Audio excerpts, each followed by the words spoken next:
Olá pessoal, que Deus abençoe a todos abundantemente e que a paz do nosso Senhor Jesus Cristo chegue a todos vocês e a todas as famílias. Bom, nós estamos iniciando mais uma vez esse vídeo, esse estudo expositivo do livro de Efésios. Já estamos fechando, ali, esse livro maravilhoso.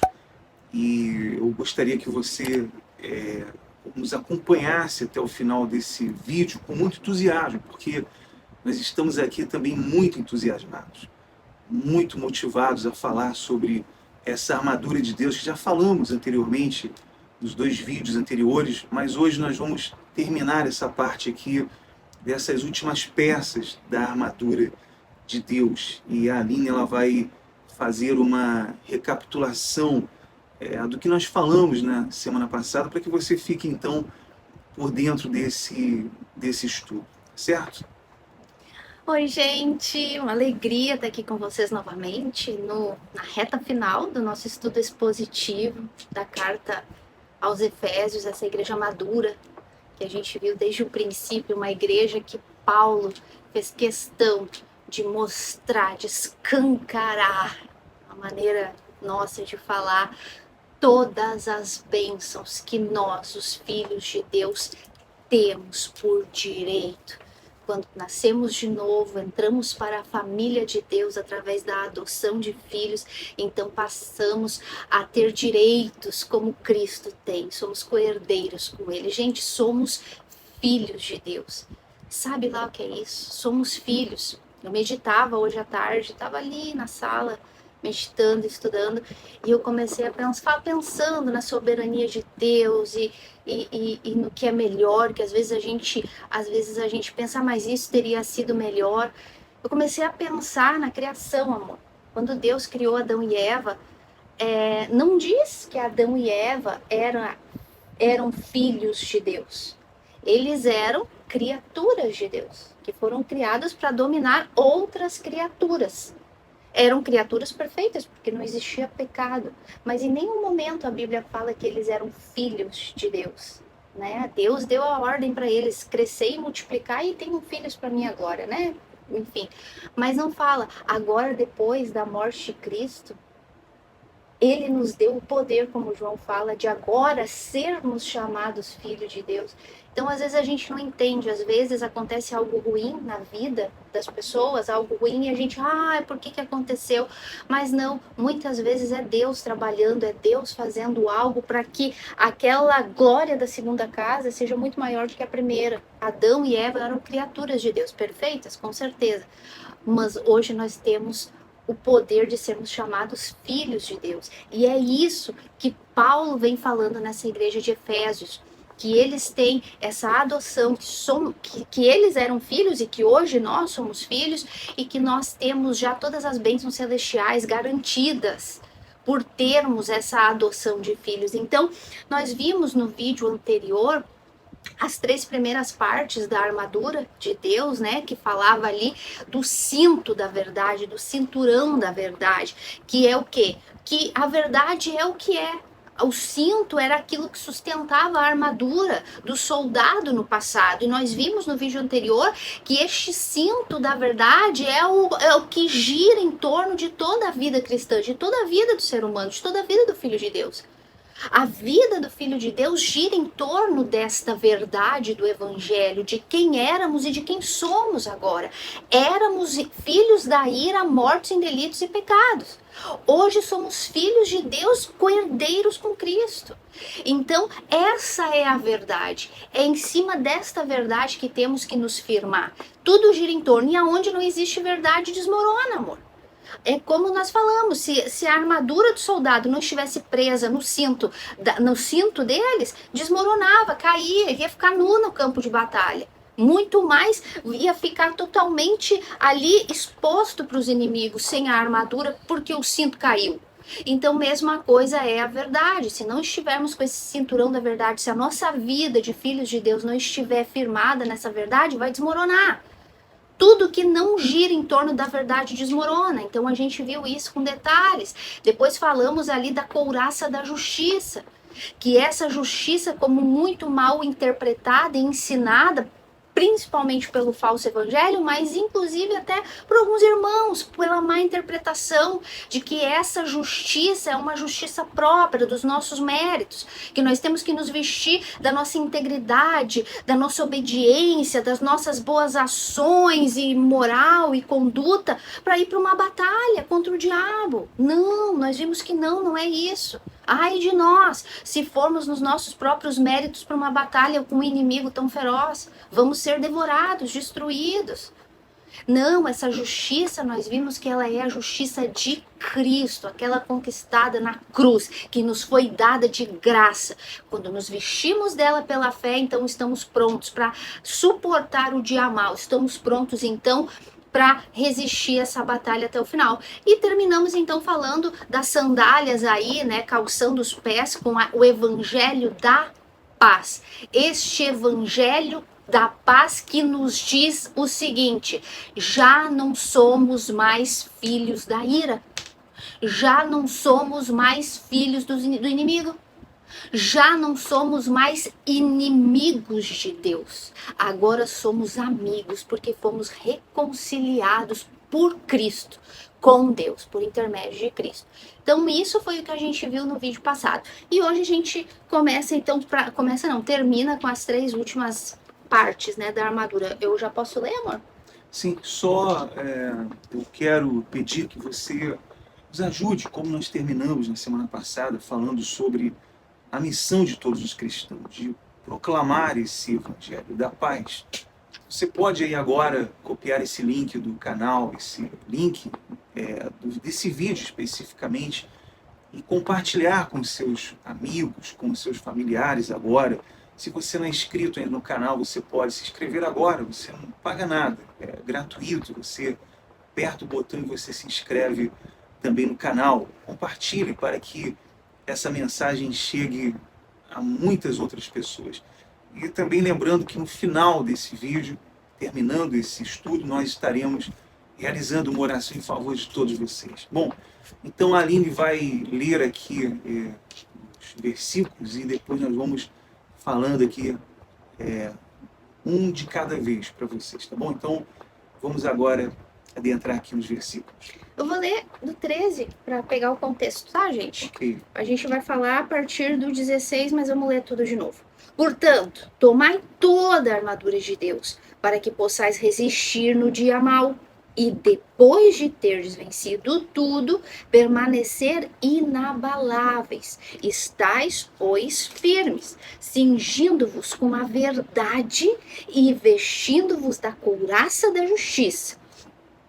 E calçai os pés com a preparação do evangelho da paz. Agora vamos lá. Embraçando sempre, olha, sempre, não é de vez em quando, tá? Assim que se medita na Bíblia, tá, gente? Sempre que vocês verem palavras assim, radicais, tudo, faça isso, sempre. Para e presta atenção no que vai ser falado. Sempre que vocês ouvirem uma palavra assim, vocês têm que entender que é algo importante. Então, embraçando sempre o escudo da fé, com o qual podereis apagar todos os dardos inflamados do maligno.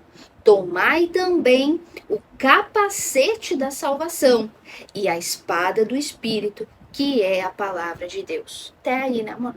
Isso. Tu quer falar, amor? Tu quer dar início? Não, pode. Posso falar? Pode começar. Bom, ele fala, embraçando sempre o escudo da fé, com o qual podereis apagar todos os dardos inflamados do maligno. Bom, lembra que nós falamos na semana passada de que nós estamos em um terreno perigoso. Nós estamos atravessando esse terreno. Cada armadura, cada peça da armadura tem a sua função, a sua importância naquela batalha espiritual. Né? Assim como a couraça da justiça, todas essas peças são importantíssimas. Todas elas são parte dessa armadura de Deus. Então veja que Paulo está mencionando agora esse escudo, ele diz, embraçando sempre o escudo da fé. Não é uma coisa que eu deva fazer ali ocasionalmente. Eu embracei meu escudo hoje e daqui a pouco eu já não embracei mais. Eu descuidei. Não, eu tenho que embraçar sempre esse escudo da fé. Sempre eu devo estar com o meu escudo levantado. Sempre ele deve estar ali me protegendo, porque esse escudo, ele é a proteção de Deus, não é a minha própria proteção.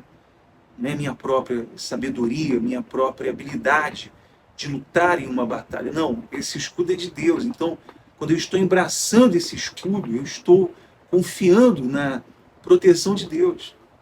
Eu estou confiando na sua proteção. É bem importante lembrar sempre que essa fé aqui, ela é um dom. A armadura é de Deus. A gente já viu, ficou claro isso semana passada. É de Deus. Por isso que não tem nada meu e teu aqui. Nada. Como a gente viu da couraça da justiça. Não é a nosso mérito próprio, não é a nossa santidade. Porque o escudo da fé, quando se fala o escudo da fé, sempre nós relacionamos, porque as religiões, as instituições ensinam que a fé é uma ação, que não é um dom. Isso eles ensinam. É a nossa fé, né? Isso eles ensinam segundo o entendimento na cabeça deles. Isso não existe na Bíblia, porque a fé não é uma ação. Eu já ouvi até alguém falar assim, olha, a fé exige isso, exige aquilo. Não, a fé não é ação. A fé é o dom que Deus dá para aquela pessoa crer nele e ser salva por essa fé. Por isso que ele diz lá, né? É bom lembrar que ele fala que o justo viverá pela fé. O meu justo viverá pela fé. Quer dizer, nem o justo de Deus pode viver pela justiça dele. Ele viverá pela fé, por esse dom, essa fé salvífica que Deus deu a ela para que ela seja salva, para que ela creia. Essa fé, nem a fé é nossa. Não, é de Deus. Né? Ela é literalmente um dom de Deus. Mas olha só, que legal que tu lembrou desse texto aí de Romanos, capítulo 1, e versículo 17. O justo viverá pela fé e de fé em fé. O justo viverá, hoje, amanhã e até a nossa morte. Viverá pela fé. Não é o justo vive hoje pela fé. O dia que ele nasceu de novo. Não, é viverá. É desde o dia que ele nasce de novo, com o dom que Deus deu da fé, até a morte dele. E de fé em fé. Olha só. Ou seja, de fé em fé. Todo santo dia estamos ali vivendo por essa fé. O que Paulo falou aqui? Tomai sempre. Ele usa as mesmas palavras, o mesmo ensinamento com palavras diferentes. O justo viverá pela fé. Até porque essa palavra ele pegou de Abacuque, né? Ele repetiu o que Abacuque ensinou. Agora aqui ele usa as palavras dele. Usa sempre o escudo da fé, o dom que Deus te deu para te despertar da vida.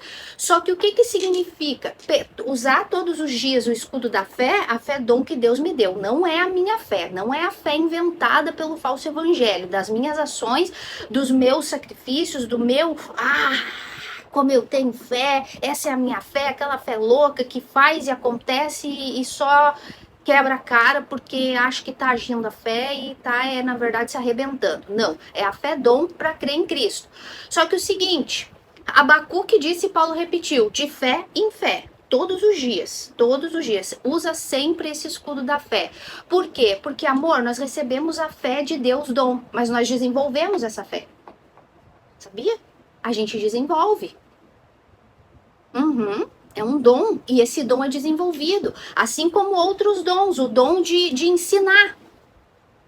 Um mestre das Sagradas Escrituras, ele recebe o dom para ensinar de Deus. Ele começa ensinando lá, um pouquinho, porque ele sabe só um pouquinho.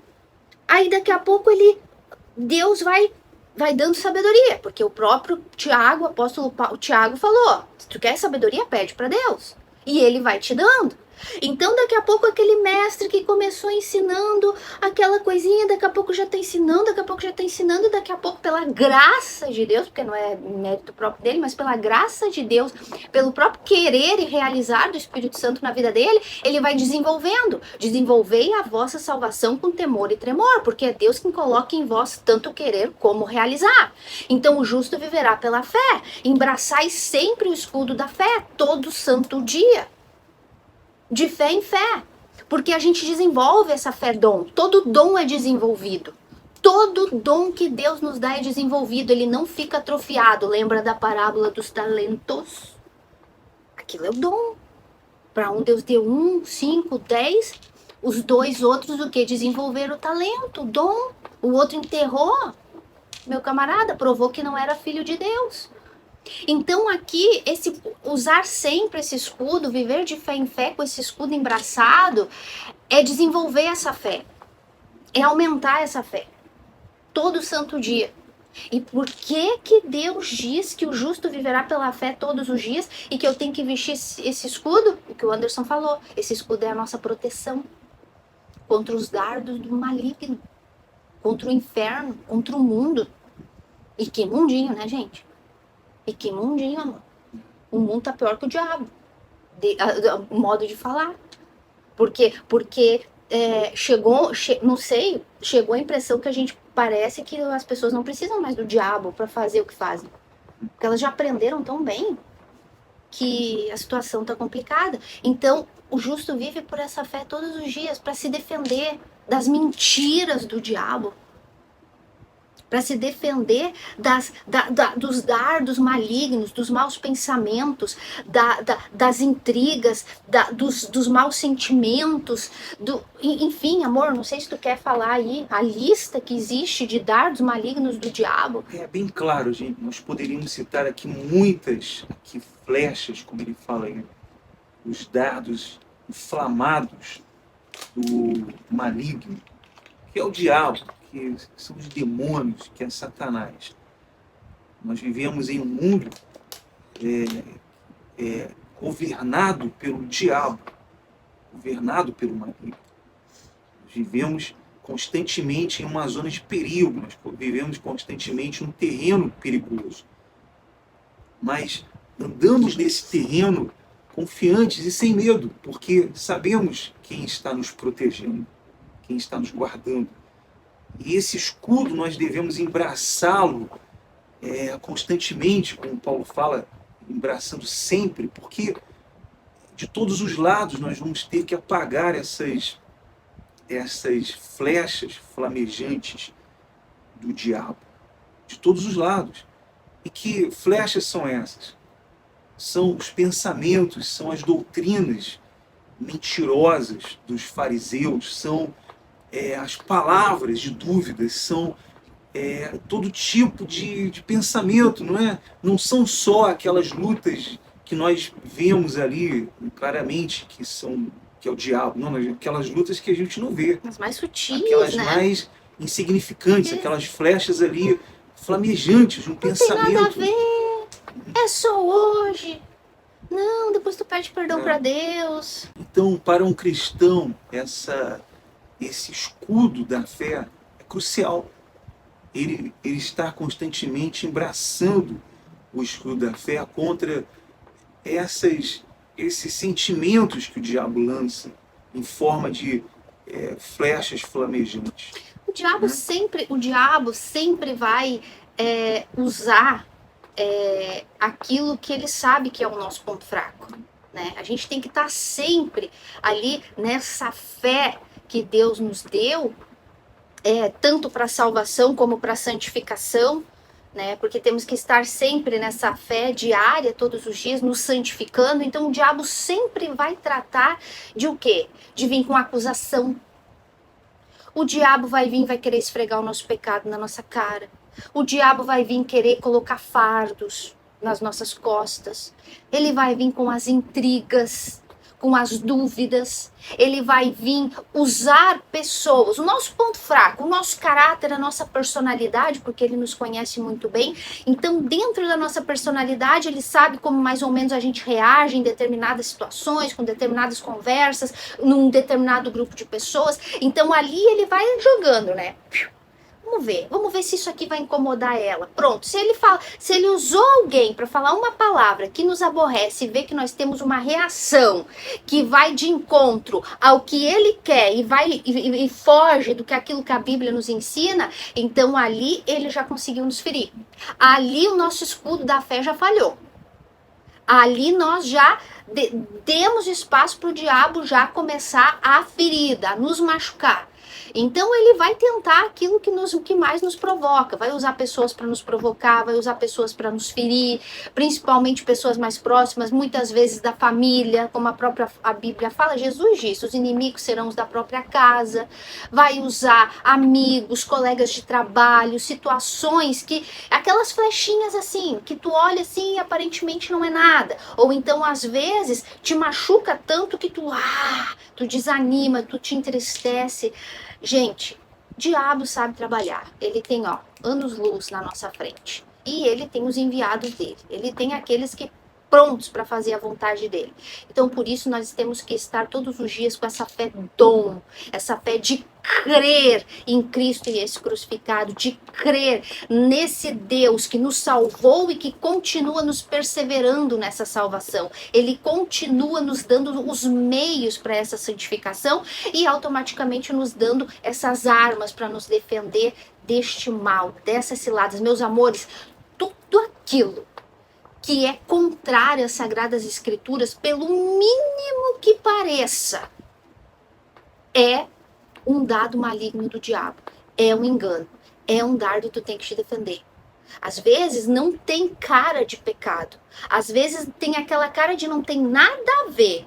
Isso aí é exagero, isso aí é fanatismo, não. Mas se a Bíblia em algum momento fala com respeito àquilo, um exemplo, né? Sair com um grupo determinado de pessoas que não tem nada de Deus. A Bíblia, não tem nada a ver, eu sou cristão, tal, não tem nada a ver eu estar lá no meio. Peraí, a Bíblia não diz que nós não devemos nos estar no meio dos escarnecedores? Aqueles que ignoram a Deus, aqueles que vivem longe de Deus? Então eu posso não fazer nada de errado, mas Deus está dizendo, não te mete lá no naninho da cobra, porque lá tu tá mais suscetível a ganhar um dardo do maligno.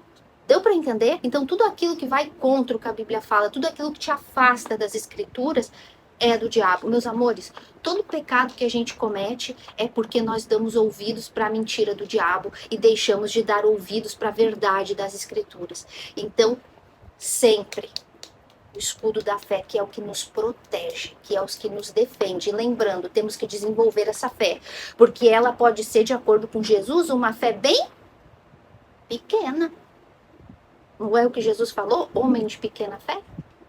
Então, essa fé dom, ela tanto pode como deve ser desenvolvida. E para mim desenvolver ela, tem que começar aos poucos. Sempre, sempre, sempre. Principalmente numa batalha contra o diabo, né, amor? O que o diabo quer com tudo isso é desestabilizar o progresso do cristão. É isso que ele quer fazer. Então ele vai lançar aquela tentação para levar o cristão ao pecado, a cair. Ele vai lançar aquele dardo, aquele pensamento, aquela dúvida, ele vai lançar aquela palavra por meio de quem quer que seja, para desestabilizar. E nós devemos sempre estar cuidando. Então, por isso que a nossa fé, esse escudo, abraçar esse escudo é importantíssimo, é crucial. E veja que fala ali que é apagar todos.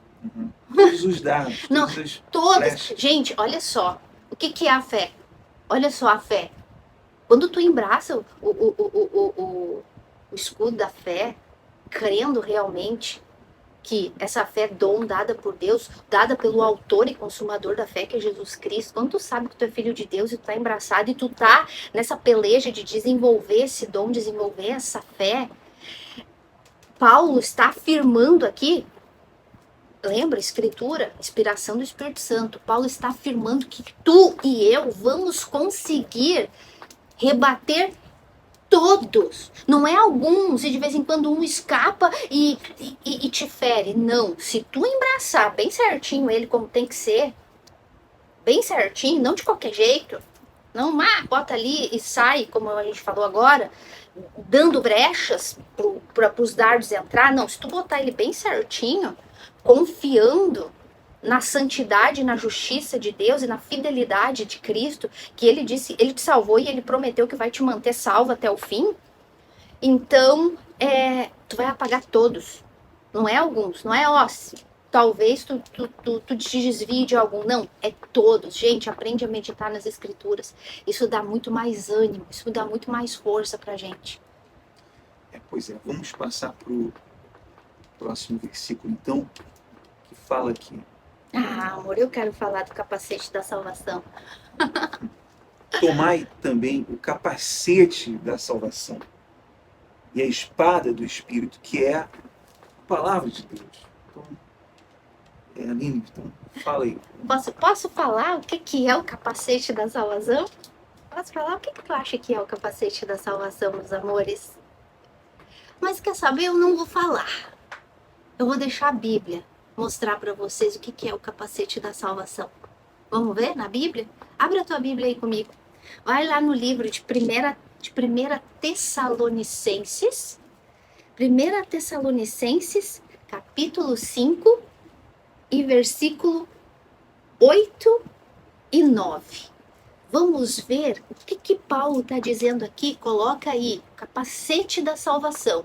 Mas o que é o capacete da salvação? Vamos deixar a Bíblia responder? Olha só, Paulo falando.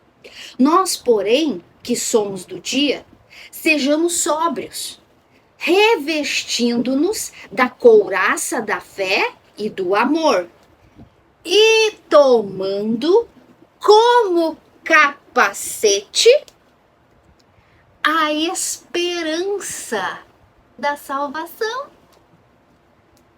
Por quê? Porque Deus não nos destinou para a ira, mas para alcançar a salvação mediante nosso Senhor Jesus Cristo. Olha só, vocês viram aqui o que é o capacete da salvação? É a esperança que todo filho de Deus tem, de que o único inferno que nós vamos ter que enfrentar é esse. Que a única batalha que nós vamos ter que enfrentar aqui, resistir, permanecer firmes, é esta. O único sofrimento que vamos ter num mundo desgraçado, literalmente desgraçado, sem a graça, destituído da glória de Deus, é esse.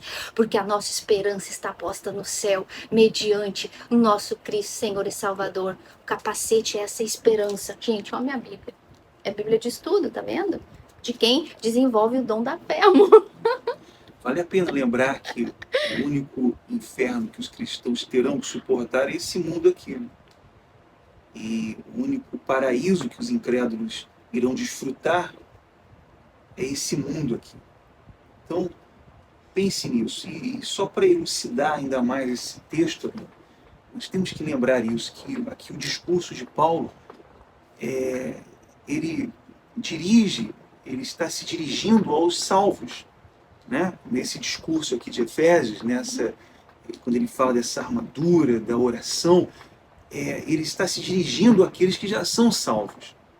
Só para você entender esse texto maravilhoso que nós estamos aqui apresentando para você. Ele está falando sobre isso, ele não está aqui falando sobre uma aquisição daquilo que você vai obter, não. Ele está falando com os salvos, com aqueles que foram destinados a essa vida e que carregam em si essa esperança da vida eterna. Né? E não é uma esperança, eu espero alcançar. Não, é algo seguro, é certo, já temos. É a esperança de que vamos chegar no dia da nossa morte e encontrar com Cristo. O dia que o arrebatamento da igreja acontecer, eu vou me encontrar com ele nas nuvens. É essa esperança. Isso aqui tem que estar na nossa mente todos os dias. Vem problema, vem dificuldade, vem acusações, vem o diabo dizendo que tu vai perder tua salvação, porque tu não é filho de Deus, porque isso, acusações, coisas. Não, Eu sou filha de Deus, essa é a minha esperança, isso é o que me sustenta, a esperança de que eu sou filha, de que eu vou estar com Cristo, que o que está escrito ali em Tessalonicenses? Que nós não fomos postos para a ira vindoura. Isso é o que o capacete da salvação, nessa armadura, na batalha diária contra Satanás e o mundo e os nossos inimigos, nós temos a certeza que nós não fomos postos para a ira vindoura. Repito, nem para a grande tribulação e nem para o inferno. O único inferno é esse que a gente vive aqui. E são situações e problemas que vão passar. Tu que já passou por um problema, por uma luta, parecia assim que tu ia morrer e que não tinha solução. Não passou? Passou. E assim, diariamente, o cristão vai lutando, vai passando por suas lutas, por seus infernos, por suas tribulações, por de dentro, de fora, conflitos, enfim, inimigos de dentro e de fora, não importa. Mas é a única coisa que nós vamos enfrentar isso. Por quê? Porque não fomos postos para a ira de Deus. Não fomos. Essa ira está designada para os filhos da ira, para aqueles que não foram regenerados, para aqueles que não são nascidos de Deus, para aqueles que fazem parte deste mundo. E infelizmente tem muitos que se dizem cristãos e que infelizmente fazem parte, estão colocados para essa ira, por isso não tem a esperança da salvação. São aquelas pessoas, tadinhas, na ignorância, que fazem para tentar ter uma esperança falsa, porque essa nossa esperança aqui é a real, a verdadeira, concreta, daquilo que já temos. É a fé verdadeira, a esperança daquilo que sabemos que já temos e vamos tomar posse definitiva na nossa morte ou arrebatamento. Mas o mundo, tadinha, as pessoas do falso evangelho, elas vivem uma esperança falsa, aquelas que dependem delas. Então, por isso elas cansam, por isso essa esperança cansa. Ela até tenta de uma maneira ou de outra conquistar esta esperança de salvação, mas sempre ela tá com aquele medo de perder, de ir para o inferno, enfim, né? É uma desgraça. O falso evangelho é mentira, a falsa esperança que o falso evangelho planta na mente e nos corações das pessoas é uma desgraça. Mas nós não. Nós temos essa certeza.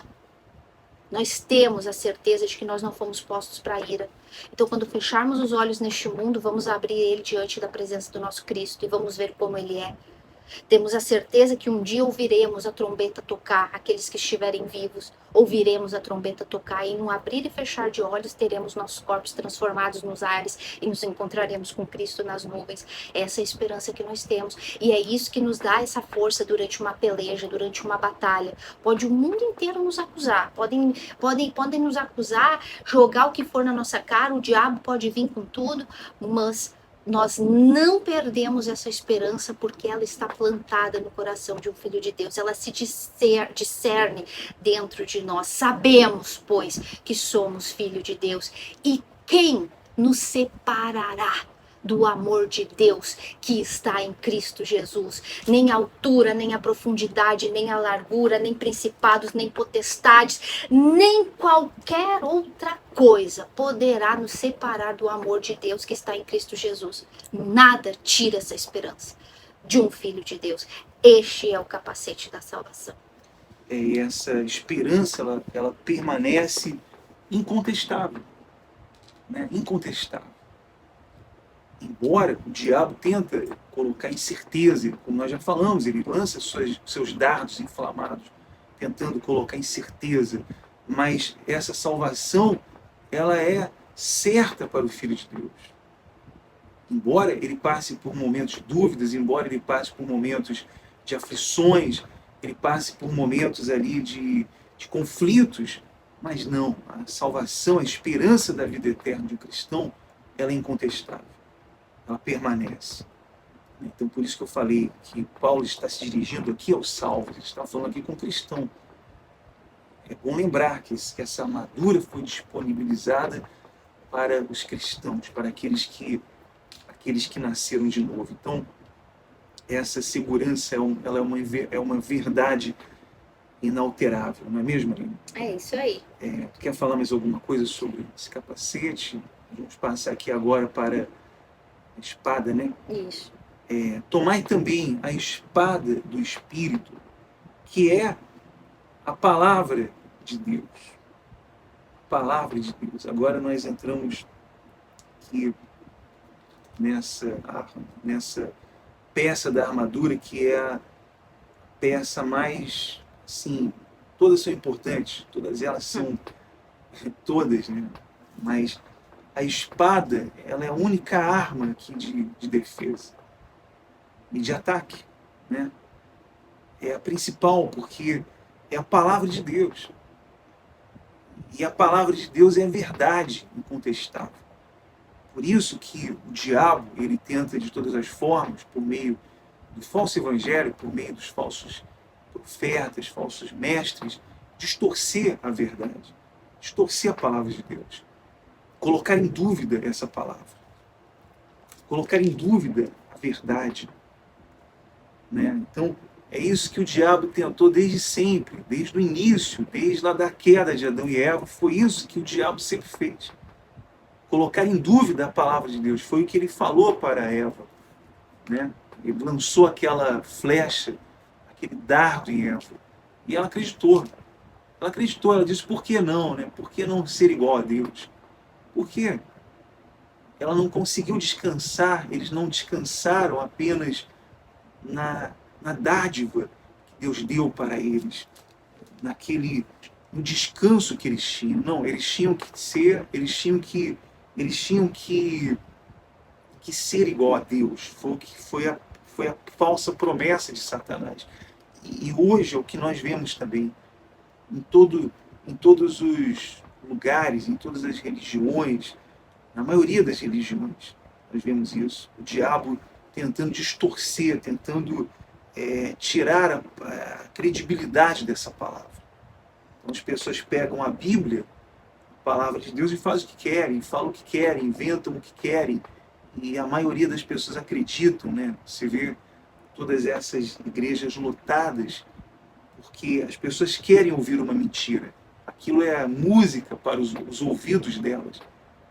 Então, quando ele está falando, quando Paulo diz, tomai também essa espada, a espada do Espírito, que é a palavra de Deus, então ele está aqui falando sobre a palavra de Deus.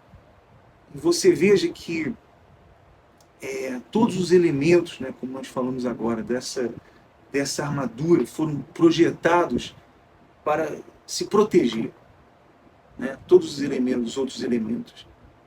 Mas a espada, ela foi projetada para atacar, para se defender, para defender ali o território que Deus já nos deu, o território do cristão, o seu território, e para atacar também o inimigo. Ela é uma arma, então, de defesa e uma arma de ataque, né, Aline? Olha só, eu estava aqui meditando aqui, né? A espada do Espírito, que é a palavra de Deus, Espírito com letra maiúscula, então esse aqui é o Espírito Santo. Qual que foi uma das funções quando Cristo falou para os discípulos que ele enviaria um outro Consolador? Qual era uma da função do Espírito Santo que viria? Lembrar de todas as coisas que Jesus ensinou. Essa é a função do Espírito Santo, nos lembrar de tudo aquilo que Jesus ensinou. Então, e como que o Espírito Santo nos lembra? Através da palavra. O Espírito Santo hoje que mora na vida de um crente, de um cristão verdadeiro, ele nos lembra dos ensinamentos das Escrituras, da palavra, daquilo que Jesus ensinou. Então, e como nós lembramos disso? Através da palavra, como ele nos lembra? Através da palavra, daquilo que a gente lê, daquilo que a gente ouve numa pregação, daquilo que nos ensinam, aquilo que a gente aprende no estudo.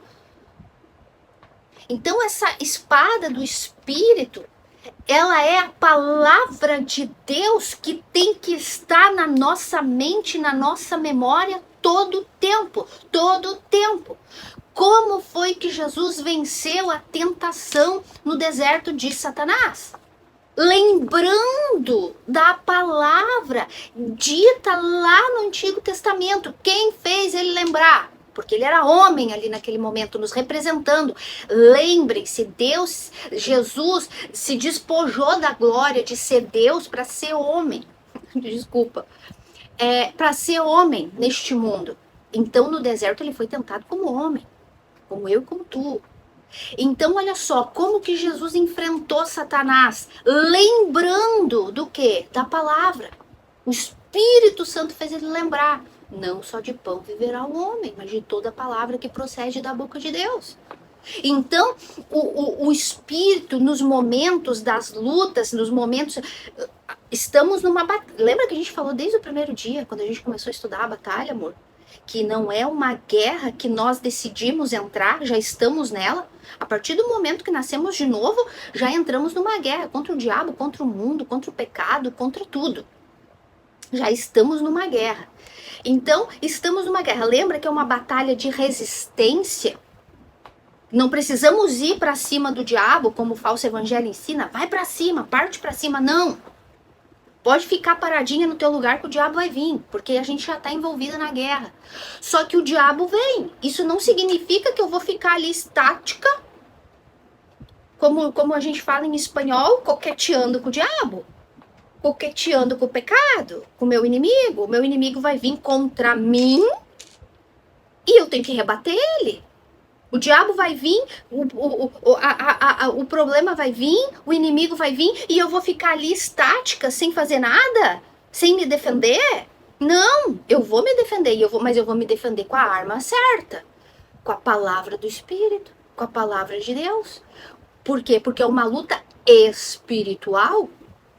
Se o inimigo numa guerra se defende, vem um inimigo pra cima dele, ele se defende com a espada, o Paulo tá dando exemplo aqui, né, da armadura, ele parte pra cima pra se defender, matar ou morrer, é literalmente isso, numa luta contra o diabo, contra o pecado, meus amores, é matar ou morrer, é botar o diabo pra correr, não brinca com o pecado, não coqueteie com o pecado. O pecado vem pra cima de ti, não fica ali. Ai, o pecado. Ai, o pecado. Não, meu camarada, dá um chute. Bota pra correr. Não, sai daqui. E enfrenta ele com a espada do Espírito, com a palavra. Vai, cai de joelho, vai orar, pede pra Deus. A tentação vem, bota pra correr. Enfrenta com a palavra de Deus. Da maneira correta, né? Isso mesmo, não flerte com o diabo. Só isso em português, né? Em português eu não sabia. Não flerte com o diabo. E se existe um pecado, se existe uma arma que é essencial, que todos nós devemos abraçar essa arma, usar essa arma, é a palavra de Deus. Ela é a arma essencial, né? E nós não precisamos de outra ferramenta, de outro artifício. Nós não precisamos de outro artifício. Inventar coisas em cima da Bíblia. Inventar coisas ou alegorizar a Bíblia. Como eu já fiz muito, né? Isso. E muitos fazem isso, alegorizam a Bíblia. Não, a Bíblia, a palavra de Deus, era uma espada de dois gumes. Gumes, né? Que se diz. Ela corta, ela separa a alma do espírito. Ela é eficaz. Nós não precisamos de outros artifícios, não. Ela é a única arma. Né, agora eu me lembrei, né, que porque o falso evangelho quer atrair pessoas, né? Quanto mais gente, mais dinheiro, mais fama, mais poder. Então eles querem atrair. E disso tu pode falar bem, né? Porque é fazer literalmente um show, um circo. Lembra as instruções que era dada? Principalmente sexta-feira, né? Para lidar ali com as manifestações e tal. E embora realmente as manifestações são reais, né? É bíblica. Mas lidar com essas situações de manifestações, tal, fazer um show para atrair, para colocar medo nas pessoas, para segurar as pessoas. Atrai lá, dá lá um ponto de contato, dá lá uma água ungida, uma rosa ungida para segurar aquela pessoa, para despertar a fé dela, sabe, aquela fé louca que não existe do falso evangelho, que não tem nada a ver com essa fé bíblica bíblica, que a dom. Fé, ação, Isso. a fé que exige, a fé inventada, né? Tudo. A fé inventada pelos homens. Uma reunião de 1 hora, onde 58 minutos era falando de objetos e de envelope e de coisas para vencer, para mudar a tua vida, porque esse envelope vai mudar a tua vida, porque esse voto, porque esse objeto vai mudar a tua vida. E a palavra do Espírito. O próprio Jesus venceu a tentação de Satanás dizendo: não só de pão viverá o homem. Não é pão que o ser humano precisa. Não é pão que o ser humano precisa. O ser humano precisa da palavra, do maná, do pão que caiu do céu, que é Cristo e esse crucificado. E no falso evangelho a única coisa que não aparece é Cristo e este crucificado. Esse verdadeiro pão, essa palavra que sustenta, que alimenta. Então, eu lembrei disso, amor, porque tu estava falando, a palavra de Deus é o suficiente. E as promessas contidas na palavra de Deus são o suficiente. Eu sempre gosto de lembrar de Paulo. Paulo pedia: Senhor, tira esse espinho, tira esse espinho, tira esse espinho. E Deus falou: não tiro, não tiro, não tiro, porque a minha graça te basta. A minha graça prometida aqui na minha palavra. Eu te escolhi assim, eu permiti Satanás te mandar esse mensageiro, porque a minha graça te basta. E ele tinha que crer naquela palavra, naquela promessa de Deus e seguir pregando o evangelho. Então é isso. Essa palavra é o suficiente, basta. Ela é eficaz, ela é inerrante, ela penetra, como Anderson disse, a alma a ponto de dividir alma e espírito juntas e medulas. É uma espada de 2 fios. Ela entra cortando e ela sai cortando. Isso é o que a palavra de Deus faz, isso é o que o poder do evangelho faz. Ela penetra e ela vai dissipando com o poder das trevas. Então ela é o suficiente. Tu não precisa de uma garrafa de água, tu não precisa de um azeite ungido, tu não precisa de um envelope com dinheiro, tu não precisa de nada criado para mudar a tua vida, para transformar a tua vida, para salvar a tua vida. Tu não precisa de nada disso para crer ou para aumentar a tua fé. Até porque, Aline, muitas dessas doutrinas aí falsas nasceram agora, no século XX. Em outros séculos anteriores, nasceu o exorcismo pela Igreja Católica. Século XVIII, XIX, no pentecostalismo, doutrinas do poder de Deus. O pentecostalismo ele nasceu aí no século XIX, século XX, né, bem recente. Já o exorcismo, essa coisa de indulgência, já há muitos séculos atrás. Né? Foi quando Martinho Lutero confrontou as indulgências. Hoje as indulgências são rotuladas de outra forma, mas são as mesmas indulgências. Mesmo teatro de sempre, que nasceu como o humanismo, né? Para exaltar o ser humano. Então, todas essas coisas, mas como você vai se defender de tudo isso se você não tem a palavra de Deus, se você não conhece a palavra de Deus? Você vai repetir o que líderes falam, você vai repetir o que líderes mandam você repetir. E pior, eles usam a Bíblia como uma arma e introjetam na mente daquela pessoa ali qualquer pensamento, qualquer ideia, qualquer doutrina, qualquer mentira, e as pessoas ficam defendendo isso. E com medo de homens, com medo de líderes. Ela chegou a dizer: não fala mal do líder que é homem de Deus. Com medo, tem medo do homem, mas não tem medo da palavra de Deus. Tem medo do que o homem pode fazer. Tem medo de um líder. É bajulador de líder e tem medo e repete o que os líderes falam, mas não conhece nada sobre a palavra de Deus. Não conhece nada sobre a Bíblia. Então, quando nós falamos sobre isso, é porque realmente é isso que acontece. E claro, isso sempre vai acontecer e o falso evangelho sempre vai crescer. Sempre existiu. Sempre existiu. Desde o Éden. Né? O falso evangelho sempre existiu desde o Éden. Não foi o que a serpente veio falar? Ele não deturpou a verdade de Deus com uma pitada de uma mentira? Está ali a origem do falso evangelho. E tem público para todos os falsos evangelhos. Né? Tem público para lotar todos os falsos evangelhos. Porque falso evangelho, falsas religiões, porque todos estão atrás de mentiras, todos estão com coceira, coçando os ouvidos. procurando. Até os ateus que aparentemente dizem que não tem religião. Na verdade, eles têm. Eles creem na ciência, na inteligência. Então, eles também creem numa falsa religião. Todos têm o Buda, uma falsa religião. Agora, quando nós, nesse calor da batalha, nesse calor dessa luta espiritual, se nós estamos bem armados com a palavra de Deus, bem armados com o capacete da salvação, bem revestidos com essa couraça da justiça, embraçando o escudo da fé, como nós vamos discernir esses ventos das falsas doutrinas? Gente, só um Deus soberano, e só esse Deus que é o nosso Deus, e eu desejo que vocês o conheçam assim como eu desejo conhecer tudo que eu puder desse lado da vida, poderia criar um plano tão perfeito, tão glorioso. Veja bem que Cristo veio para morrer pelos nossos pecados, ele tinha que ser a nossa imagem como homem, né? Veja que antes de ele ir para o deserto, ele se batizou e o Espírito Santo veio sobre ele, o Espírito, a espada do Espírito veio sobre ele no dia do batismo, e aí ele foi levado ao deserto, né? Tinha que ser tudo bem perfeito, porque ele precisava, ele era Deus, sim, ele era Deus, mas ele era o nosso representante, então ele tinha que fazer. Até quando ele chegou lá no rio para João Batista batizar ele, o João Batista, eu é que tenho que ser batizado por ti, tu vem e me pede para eu te batizar. João, a gente tem que fazer tudo certinho.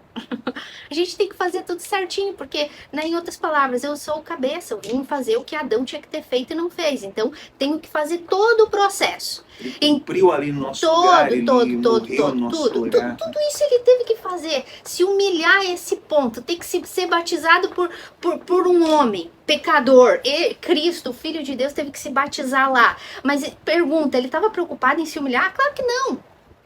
Ele não estava preocupado porque a esperança dele, a glória dele, a alegria dele, inclusive até a morte de cruz, era no que vinha depois, a glória dele e os irmãozinhos tudo atrás dele, eu e tu. Então, olha só, mas por que eu tô falando disso? É importante a gente entender isso. Cristo teve que passar por todos os processos que nós, como seres humanos, filhos de Deus, passamos. Então, ele passou pelo batismo nas águas e ele recebeu o Espírito, a espada do Espírito. E daí ele foi levado para o deserto, para ser tentado como Adão e Eva foram. E agora ele cumpriu o que Adão e Eva deveriam ter cumprido. Eles tinham que ter abatido com a palavra de Deus. Se a Eva tivesse dito não, Deus disse, a gente pode comer de tudo, menos daquela ali. Se a Eva tivesse feito isso, Satanás tinha que ter, Mas não, Satanás lançou a isca e Eva caiu burrinha, assim. Mas Cristo não. Com a palavra do Espírito, Cristo não. Cristo lembrou do que estava escrito lá em Números. Não só de pão viverá o homem, mas de toda palavra que provém de Deus. Não tentarás o Senhor teu Deus. Não foi isso? Somente ao Senhor teu Deus prostrado adorarás. Cristo lembrou pelo Espírito da palavra, do ensinamento lá de Moisés, lá no livro de Números. Então, olha só, que plano glorioso de um Deus e de um Cristo maravilhoso e glorioso que cumpriu a risca toda a lei, tudo para ser o nosso cabeça, para ser o nosso representante, para nos dar essa salvação, essa certeza dessa salvação, nos dá de graça essa salvação que nós vimos aqui no decorrer de todo esse estudo. E tudo isso com o poder aqui da palavra de Deus, com a mesma verdade. Vocês estão vendo que todas as peças da armadura estão ligadas, tudo é uma coisa a outra? Por quê? Porque é tudo de um Deus só.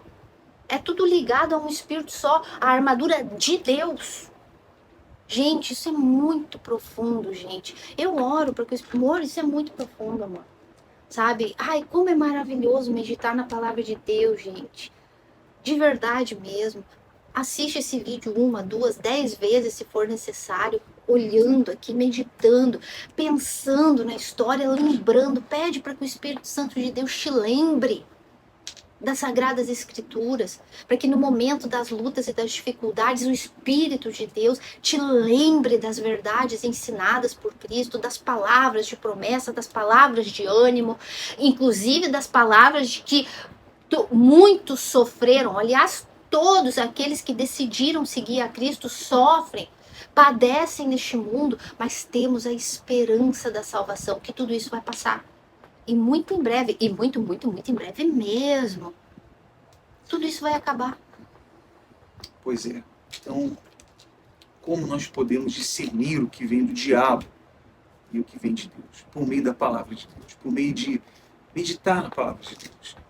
O cristão deve, todos os dias, todo tempo, ele deve estar meditando na palavra de Deus. Porque, assim como um soldado, ele tem que treinar com a sua espada, ele tem que treinar. Ele não pega uma espada num dia e sai cortando cabeça no outro, por aí. Ele tem que treinar com a sua espada. Ele tem que ter intimidade com a sua espada, com o peso da espada, com tudo, porque ele precisa ter destreza ali na hora da luta. Nós precisamos disso, nós precisamos meditar todos os dias na palavra de Deus. Como nós podemos pregar se nós não meditarmos nessa palavra, se nós não nos envolvermos com essa palavra de forma correta? Esse foi o temor que me possuiu o dia que eu comecei a ter entendimento da palavra, porque eu pensei, nunca mais eu quero falar essa mentira. Nunca mais eu quero pronunciar essa mentira usando essa palavra, porque imagina, eu estou lidando com pessoas, eu estou lidando com uma multidão de pessoas que estão me ouvindo e fazem tudo o que eu mando elas fazerem.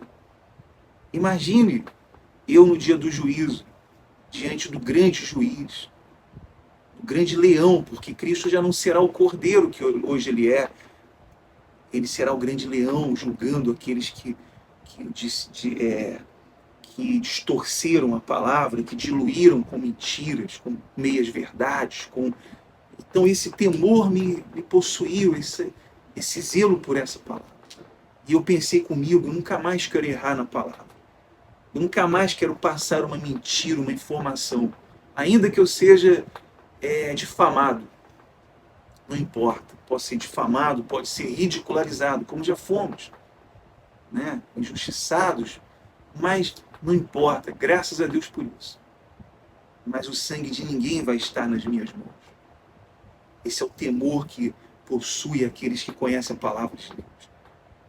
E não há medo naqueles que são cristãos, não há medo de levar essa palavra, não há medo de ser ridicularizado, não há medo de ser chamado de quadrado, né? Não há medo porque ele está amparado pela palavra de Deus. Ele não se importa com você. E é isso que tem que acontecer com cada um de nós. Nós temos que manejar essa espada, nós temos que ter destreza na hora de manejar. Nós os regenerados por Deus, filhos de Deus,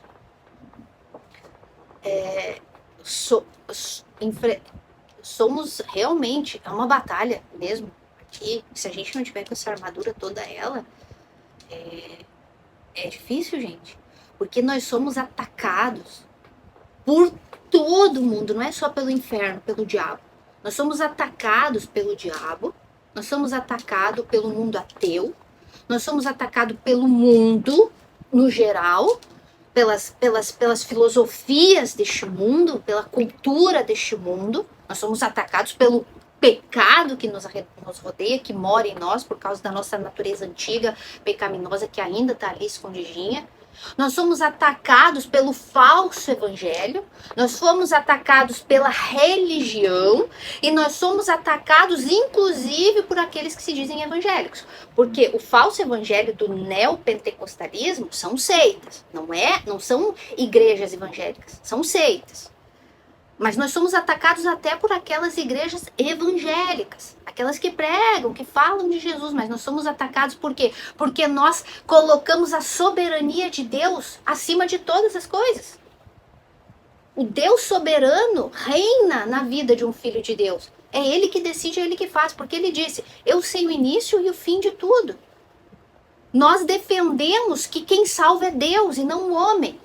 E nós somos atacados por aqueles que dizem que não, que a salvação, os crentes, os evangélicos, que dizem que a salvação é 50% de Deus e 50% por homem. Então, filho de Deus é atacado de todos os lados. De todos os lados nós somos atacados. Gente, é uma luta que... É aquela conversinha, né? Gente, que É loucura! aquela conversinha do falso E evangelho. obrigada, Senhor, por isso.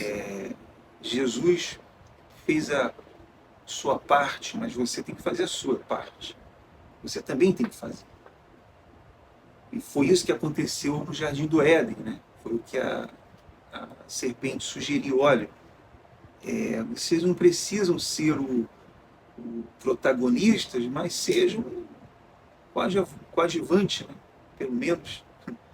E é isso que acontece no falso evangelho. Olha, Jesus fez a parte dele, mas vocês precisam fazer a parte de vocês. Então, Deus não seria soberano, não haveria soberania de Deus, se isso fosse verdade. Se isso fosse verdade, porque só acredita nisso quem não conhece a Bíblia, quem não maneja bem a palavra de Deus, quem não tem destreza, não conhece a palavra de Deus, aceita qualquer mentira que vem do diabo, né? É aquilo, né? Os pentecostais e arminianos, enfim, que se chamam pelo nome de evangélicos, eles querem defender a moral de Deus. E eles não se dão conta de, querendo defender a moral de Deus, eles estão usurpando a glória de Deus, estão usurpando a soberania de Deus. Sabe? Ai, gente, a gente ora para que a verdade chegue a todos. Mas é para vocês entender, o assunto aqui não é esse, mas é só para entender que nós somos filhos de Deus e atacados de todos os lados. Gente, não é uma batalha fácil. Por isso Paulo fez tanta questão de dizer: te reveste com o poder de Deus, com essa armadura que vem dele, porque senão, ó, os dias são maus. E são maus, gente. E são maus. Uma coisa é certa, a palavra de Deus nos lembra sempre que essa vitória já foi garantida por Cristo. Né? Ela já foi garantida. O que nós temos é que nos posicionar. Literalmente um felizes para sempre, né? Porque vocês sabem, né? Que Apocalipse é isso, né? Apocalipse é a vitória do bem contra o mal e felizes para sempre. Literalmente, por toda a eternidade. Então, todos os dias que eu medito a palavra de Deus, eu estou lembrando essa promessa de Deus, dessa vitória, que já foi garantida e que eu devo estar ali constantemente embraçando o escudo, constantemente meditando na palavra de Deus, defendendo o território que já foi conquistado por Deus. E é isso que nós devemos fazer sempre. E, inclusive, na semana que vem nós vamos entrar em algo muito importante, que é a oração. Como um cristão deve orar. Como nós devemos orar um pelos outros. Essa oração. Que oração é essa? A oração para quê? Nós vamos entrar nesse texto também na semana que vem. Nós estamos concluindo aqui a armadura de Deus, estamos fechando aqui essa parte das peças da armadura de Deus. E é importante que você medite nisso, que você anote, né, tudo que nós falamos aqui. Você pode voltar aí no vídeo e assistir de novo e prestar atenção em cada peça da armadura, cada detalhe dessa armadura. Estar sempre meditando nessa palavra, sempre se revestindo da armadura de Deus. Eu espero que esse estudo ele tenha, então, falado com você, tenha despertado você. Se você estava fraco, estava sendo enfraquecido pelos pensamentos, pelas doutrinas erradas, pelas mentiras, pelas falsas promessas, que você, então, agora, você venha se revestir, venha se posicionar, e tenha, então, tenha disponibilidade, tenha prontidão para isso, para obedecer essa palavra, certo? Bom, Aline, tu quer concluir mais alguma coisa? Tu quer falar algo mais? Não.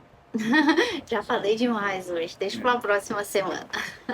E eu recomendo que Na verdade, se pudesse, mas o tempo já está esgotado. E nós recomendamos que você leia o livro A Armadura de Deus, porque ali você pode se aprofundar mais. Ali nós estamos falando com mais profundidade dessa armadura. Então você pode adquirir pela Amazon, pela plataforma da Amazon. Tem um valor ali muito pequeno, ali você pode adquirir esse livro e nos ajudar a espalhar o Evangelho, né? Nos ajudar a proclamar o Evangelho da paz a todos que estão extraviados, que estão perdidos. E nós queremos agora, então, fazer uma oração por todos vocês, pela sua família, por você que está fraco, você que é um cristão, mas está aí, de repente, fraco, de repente, ferido pelos dardos do diabo, de repente até com dúvida, até com conflitos dentro de você. Então nós queremos, então, orar em favor de todos vocês nesse momento. E convidar você também agora, nesse momento, você pode aí compartilhar esse vídeo com alguém, você pode mandar para os seus contatos no WhatsApp, sua rede social, e nos ajudar a proclamar o Evangelho da paz, certo? Vamos então entrar em oração, vamos falar com Deus. Senhor nosso Deus, nosso Pai, no nome do Senhor Jesus Cristo, teu Filho amado, que deu a sua vida na cruz do Calvário, que derramou o seu sangue precioso naquela cruz, pelo pior pecador desse mundo, pelo mais transgressor, o mais depravado desse mundo, meu Pai, incluindo eu, meu Deus. O Senhor derramou o seu sangue naquela cruz, pelos perdidos, e nós oramos agora por todos, meu Deus, especialmente por esse cristão que se encontra fraco, que se encontra ferido pelas dúvidas, pelos pensamentos, pelos sentimentos, meu Pai. Quem sabe atingido pelas tentações, meu Deus. Que o Senhor, meu Deus, estenda as tuas mãos sobre eles agora. E nós oramos também por aqueles que estão nos hospitais, aqueles que estão entre a vida e a morte, aqueles que podem nos ouvir agora, meu Deus, em um presídio, em um asilo. Eu não sei onde essa pessoa está nos ouvindo ou nos assistindo, mas que a tua mão seja estendida sobre ela, meu Deus, e aqueles que estão no hospital urrando de dor. Meu Deus, eu sei que o Senhor é soberano, o Senhor controla a vida, o Senhor controla a saúde. Então nós oramos, crendo no teu poder, meu Deus, para que essa pessoa seja curada e que ela tenha oportunidade de ouvir a tua palavra, de ouvir o Evangelho, que o Evangelho penetre os seus ouvidos, meu Pai. E que o Senhor venha dar vida aos perdidos agora. Que haja o arrependimento, meu Deus. Que o arrependimento, que a fé, que é o dom de Deus, seja dado a ela agora, para que ela se arrependa, para que ela creia no Senhor, meu Deus, para que ela receba a tua misericórdia, salvação. No nome do Senhor Jesus Cristo, meu Deus, nós pedimos em favor de todos nesse momento, pelos doentes, pelos presidiários, pelos que estão perdidos, meu Deus, por aqueles que estão em asilos, ou quem sabe estão na rua da amargura, meu Deus, bebendo, fumando, se prostituindo, meu Deus. Mas se essa palavra, se esse vídeo chegou até ela, meu Deus, eu creio que é porque a tua misericórdia está chegando até elas. Então nós te pedimos em favor de todos eles, aquelas famílias que estão divididas, que estão em conflitos, meu Pai. Nós oramos em favor de todos nesse momento, no nome do Senhor Jesus, meu Deus, e que o Senhor use essa pessoa que nos ouve agora, para que ela nos ajude a espalhar o Evangelho, para que ela nos ajude a espalhar esse vídeo para o máximo de pessoas que estão perdidas e que precisam ouvir a tua palavra. Em nome do Senhor Jesus Cristo, nós te pedimos e te agradecemos desde já. Amém. Graças a Deus. Amém. Bom, foi um prazer muito grande estar com todos vocês. Obrigado por nos assistir até aqui.